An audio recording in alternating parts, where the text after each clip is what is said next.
Saludos, Dios les bendiga.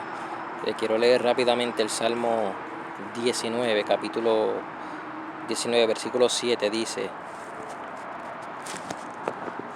las enseñanzas del Señor son perfectas, que reavivan el alma.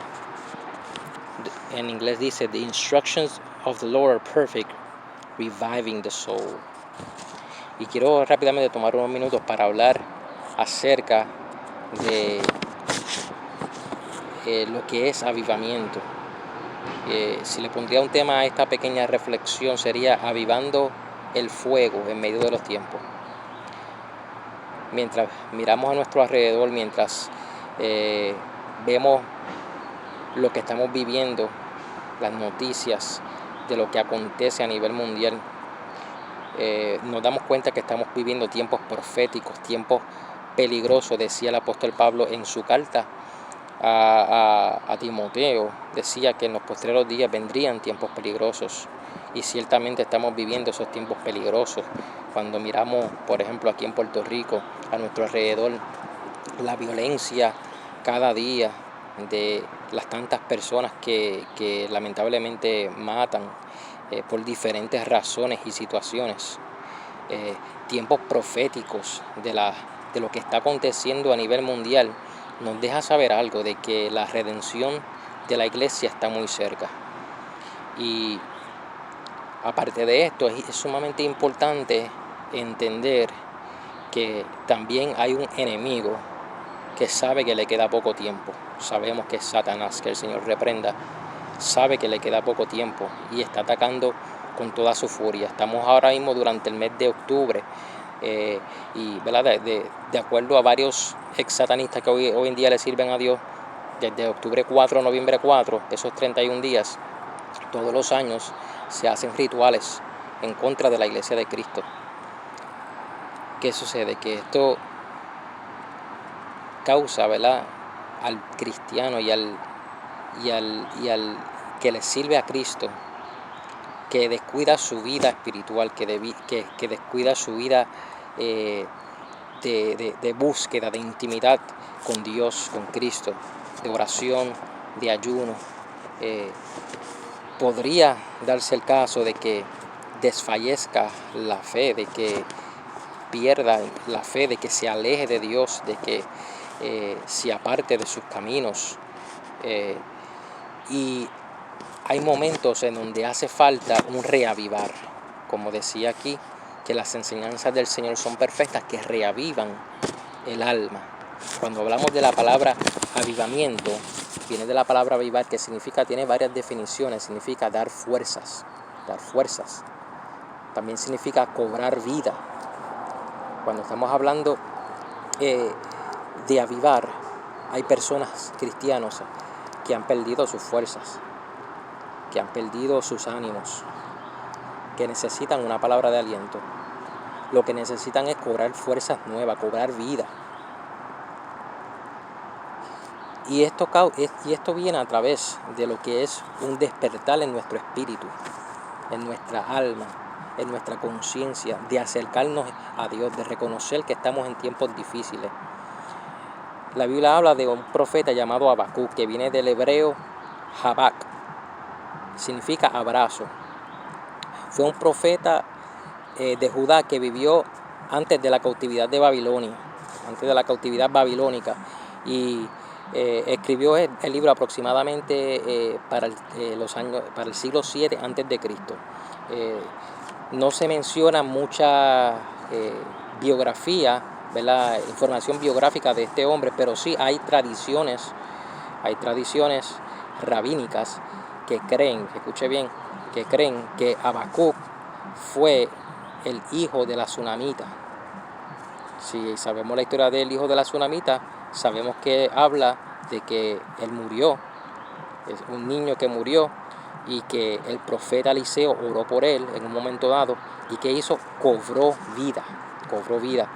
Y Habacuc entonces comienza un diálogo con Dios, donde le dice: aviva tu obra en medio de los tiempos, y en medio de los tiempos hazla conocer. Él estaba diciendo a Dios, en un diálogo, en una oración: necesitamos es que tú nos ayudes a cobrar vida. También una de las definiciones es hacer que el fuego arda más intensamente.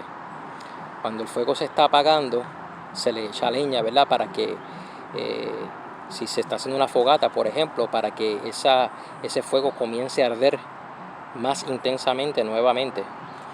Y hay personas que han dejado que ese fuego se vaya apagando, ¿verdad? Le quiero exhortar, le quiero aconsejarle que es tiempo de comenzar a pedirle a Dios que reavive ese fuego, esa pasión por la búsqueda de Cristo, por la búsqueda, ¿verdad?, del Señor.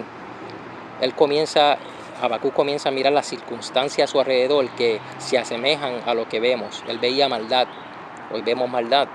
Él veía crueldad, él veía el pueblo de Judá fallándole a Dios, y hoy vemos el pueblo de Dios olvidándose muchas veces de Dios, olvidándose de lo que el Espíritu Santo hace, de darle esa libertad para que Dios haga lo que Él desea hacer, y proclaman con su boca que Cristo es el Señor, pero en su corazón están negando realmente, o con sus hechos, con sus acciones, niegan a Cristo, ¿verdad? Y dice la Biblia que la fe sin obras es muerta.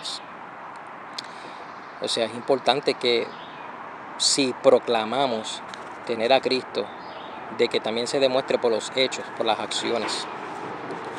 Y Dios le responde a Habacuc, y le dice: no te preocupes, Habacuc, yo voy a mandar a los caldeos, que eran unas personas que vivían al sur, el suroeste de Babilonia, y eran unas personas, ¿verdad?, crueles, y Dios iba a levantar juicio contra su pueblo, Judá, a través de estas personas. Y comienza Habacuc en su diálogo como que a quejarse, porque hay momentos en donde le pedimos a Dios que obre en alguna situación, pero cuando Dios decide responder, quizás la manera que Él dice voy a obrar de esta manera no nos agrada, ¿verdad?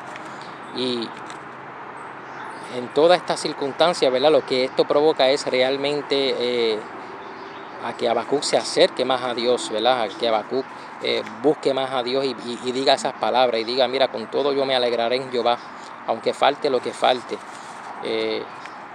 Y estamos en momentos difíciles para muchas personas que han perdido, por causa de la situación, han perdido sus negocios, han perdido sus trabajos, sus ingresos.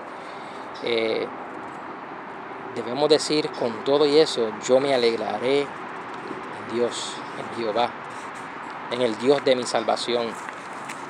El tiempo que estamos viviendo me acuerda también un poquito a una época que ya se vivió, que se conocía como la era de la razón o del razonamiento, que fue en Francia para los años aproximadamente 1715 al 1789.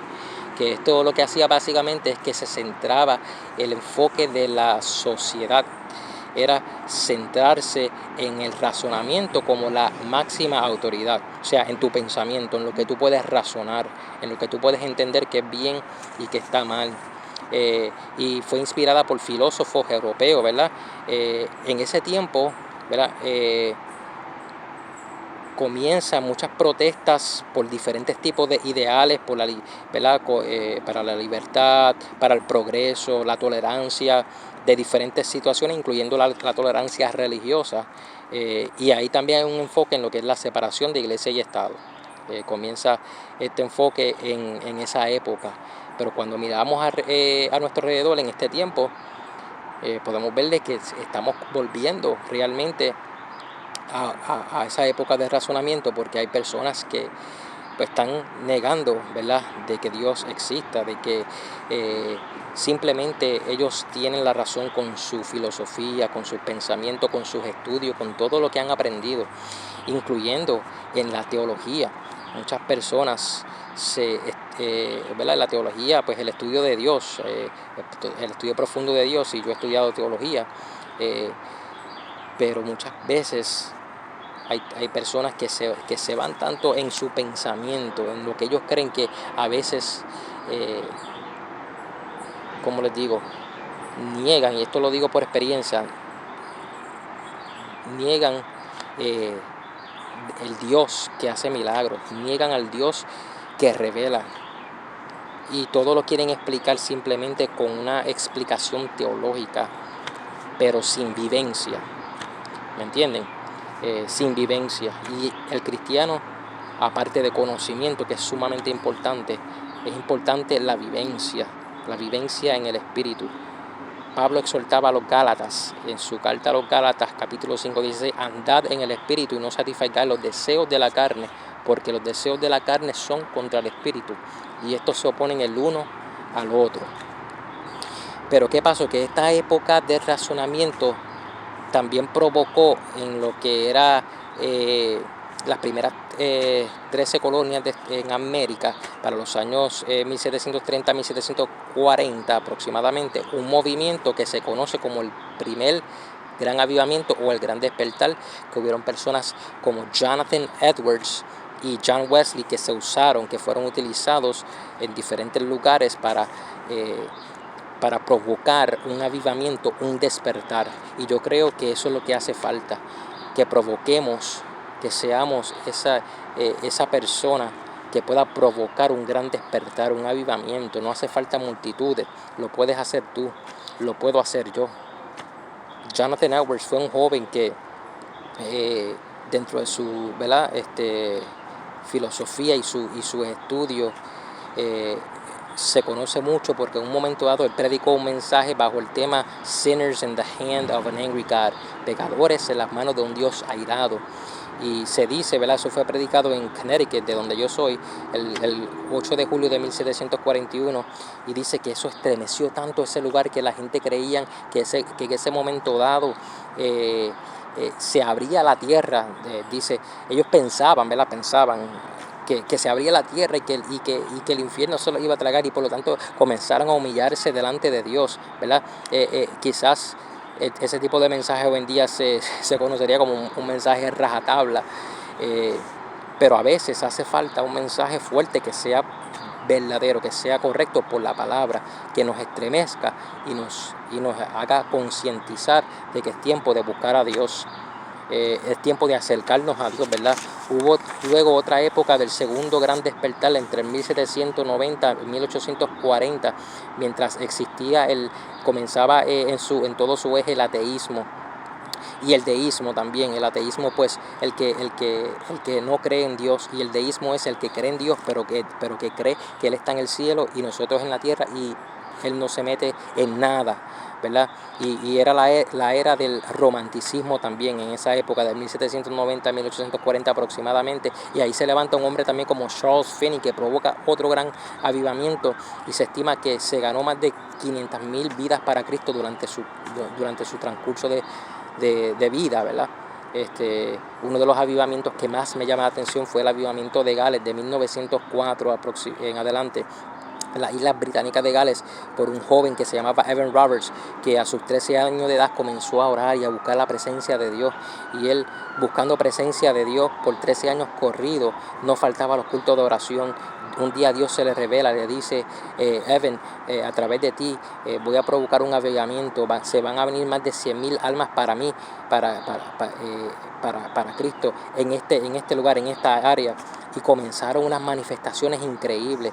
Se cuenta, ¿verdad?, de que dentro de esas manifestaciones las barras estaban vacías, los lugares deportivos estaban vacíos, las cárceles estaban vacías, porque todo el mundo estaba buscando a Dios. Hubieron milagros y hubieron sanidades increíbles, manifestaciones del Espíritu Santo, unos cultos que la gente se amanecía hasta el otro día buscando esa presencia de Dios, buscando, provocando ese avivamiento, ¿verdad?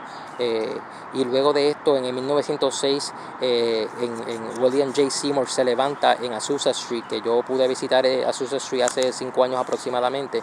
Se encuentra en Los Ángeles, California, y se conoce como el